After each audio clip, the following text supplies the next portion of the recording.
Hello friends, welcome back to our channel. ఈరోజు మనం ఈ వీడియోలో ఒక ఆసక్తికరమైన విగ్రహం గురించి తెలుసుకోబోతున్నాం. మనం ఈ వీడియోలో చూస్తున్నట్లయితే ప్రత్యేక హనుమాన్ విగ్రహం కన్నీరు కారుస్తున్నట్టు కనిపిస్తోంది. ఈ విగ్రహం తెన్కాసి జిల్లాలోని ఒక దేవాలయంలో ఉంది. ఈ దృశ్యం చూడటానికి చాలా అద్భుతంగా ఉంది. శ్రీరామ భక్త ఆంజనేయుడికి అంకితం చేయబడిన ఈ ఆలయం చాలా ప్రత్యేకమైనది. ఎందుకంటే హనుమాన్ విగ్రహం సాధారణ వర్ణనలకు భిన్నంగా వంగి వంగి ఉంటుంది. ఈ వీడియోలో రాజస్థాన్ నుండి తీసుకువచ్చిన రాముడు మరియు సీత విగ్రహాలను కూడా మనం చూడొచ్చు. ఇది ఆలయ ప్రాముఖ్యతను పెంచుతుంది. శనివారాల్లో హనుమంతుణ్ణి ఆరాధించడం శుభాన్ని చేకూరుస్తుందని భక్తులు నమ్ముతారు.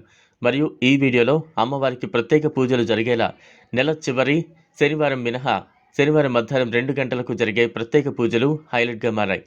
హనుమంతుని పూజించడం వల్ల జీవితంలోని వివిధ సమస్యలకు పరిష్కారం లభిస్తుందని భక్తులు నమ్ముతూ ఉంటారు. జ్యోతిష సంబంధిత సమస్యలు, వివాహ సమస్యలు మరియు ఆరోగ్య సమస్యలను కూడా పరిష్కరించడంలో హనుమంతుని పాత్రపై కీలకమైనదని ప్రజలు నమ్ముతారు. కష్టాలు క్రమంగా అదృశ్యం కావడానికి ప్రతీక. సో ఇది ఫ్రెండ్స్ ఇవాళ వీడియో. ఈ వీడియో కనుక మీకు నచ్చినట్లయితే లైక్ చేయండి, షేర్ చేయండి. అలానే మీరు కూడా హనుమంతుడి భక్తులైతే కామెంట్ బాక్స్లో జై శ్రీరామ్ అని కామెంట్ చేయండి. మరి ఇలాంటి ఆధ్యాత్మిక విషయాల కోసం మా ఛానల్ను సబ్స్క్రైబ్ చేసుకుని పక్కనే ఉన్న బెల్ ఐకాన్ని క్లిక్ చేయండి. Thanks for